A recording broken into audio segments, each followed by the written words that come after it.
देश की सबसे बड़ी पार्टी को नहीं मिल रहा अध्यक्ष। क्या राष्ट्रीय अध्यक्ष के चुनाव में योगी ने फंसाया पेच? क्या योगी की वजह से दुविधा में है मोदी शाह? और सबसे बड़ा सवाल, बीजेपी को कब मिलेगा नया राष्ट्रीय अध्यक्ष?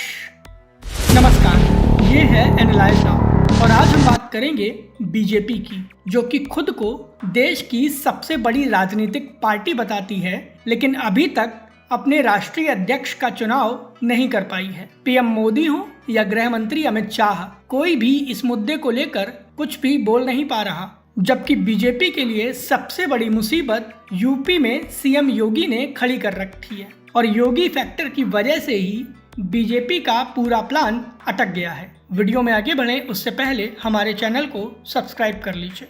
बीजेपी के राष्ट्रीय अध्यक्ष जेपी नड्डा का कार्यकाल जून 2023 में खत्म हो गया था, लेकिन 2024 के लोकसभा चुनाव के चलते जेपी नड्डा का कार्यकाल 1 साल के लिए बढ़ाया गया था। लेकिन 2024 में एक बार फिर नड्डा जी को एक्सटेंशन मिल गया। पहलगाम आतंकी हमले के बाद बीजेपी ने अध्यक्ष पद का चुनाव टाल दिया था। पहलगाम हमला तो अभी हुआ, लेकिन असल बात यह है कि बीजेपी के नए अध्यक्ष को लेकर पार्टी में आंतरिक तौर पर सिर फुटअव्वल की स्थिति है और टॉप लीडरशिप अभी तक ये नहीं तय कर पाई है कि अगला अध्यक्ष कौन होगा।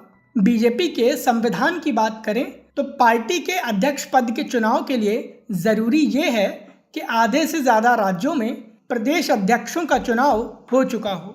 फिलहाल की स्थिति की बात करें तो 37 राज्यों और केंद्र शासित प्रदेशों में से 14 में बीजेपी के नए अध्यक्षों का ऐलान हो चुका है, जबकि उत्तर प्रदेश, गुजरात, मध्य प्रदेश, कर्नाटक और तेलंगाना जैसे बड़े राज्यों में अभी तक पार्टी अपने नए अध्यक्ष का ऐलान नहीं कर पाई है। और इन सभी राज्यों में से सबसे अहम उत्तर प्रदेश है, जहां बीजेपी सीएम योगी के चलते टेंशन में है।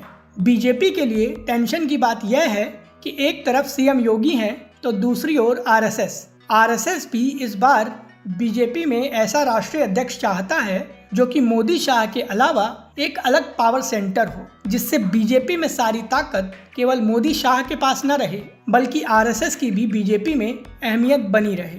और सबसे बड़ी दिक्कत यूपी से है, जहां अभी तक बीजेपी अपने प्रदेश अध्यक्ष का चुनाव नहीं कर पाई है। यूपी से ही आने वाले एक बीजेपी सांसद ने इस मुद्दे को लेकर कहा कि ऐसा लगता है कि टॉप लीडरशिप किसी दुविधा में है। एक ओर मुख्यमंत्री योगी आदित्यनाथ की लोकप्रियता और स्वीकार्यता है जिसे नकारा नहीं जा सकता, तो दूसरी ओर ओबीसी वर्ग से आने वाले कई प्रभावशाली नेता हैं जिन्हें इग्नोर नहीं किया जा सकता। बीजेपी के ही नेता ने यह भी कहा कि 2024 के लोकसभा चुनाव में अखिलेश यादव ने बीजेपी के खिलाफ ओबीसी का कार्ड चला था और ये कार्ड बीजेपी के लिए नुकसानदायक साबित भी हुआ था। संभवतः यही कारण है कि टॉप लीडरशिप अपने राष्ट्रीय अध्यक्ष का चुनाव अभी तक नहीं कर पाई है। बीजेपी के लिए राज्य के लेवल पर नेतृत्व परिवर्तन की कई राज्यों में समस्या है। इसमें गुजरात से लेकर मध्य प्रदेश, पश्चिम बंगाल, तेलंगाना और कर्नाटक भी शामिल हैं। हालांकि बाकी राज्यों में तो मोदी शाह सॉल्यूशन निकाल लेंगे, लेकिन सबसे बड़ी समस्या यूपी में ही होगी। सीएम योगी आक्रामक तरीके से यूपी में बीजेपी की जमीन को मजबूत करने की कोशिश कर रहे हैं। ऐसे में अगर उन्हें नाराज करते हुए बीजेपी को ये ऐलान करती है तो यूपी के चुनाव में इसका नेगेटिव इम्पैक्ट दिख सकता है। वहीं अगर ओबीसी वर्ग नाराज हुआ तो भी सारी दिक्कतें बीजेपी को ही होंगी। ऐसे में यह देखना होगा कि बीजेपी अपने अध्यक्ष पद को लेकर अगला स्टेप क्या चलती है। इस वीडियो को लेकर आपकी क्या राय है, प्लीज़ हमें हमारे कमेंट बॉक्स में ज़रूर बताएं। वीडियो पसंद आया हो तो इसे लाइक करें और हमें सपोर्ट करने के लिए हमारे वीडियो को ज़्यादा से ज़्यादा शेयर करें।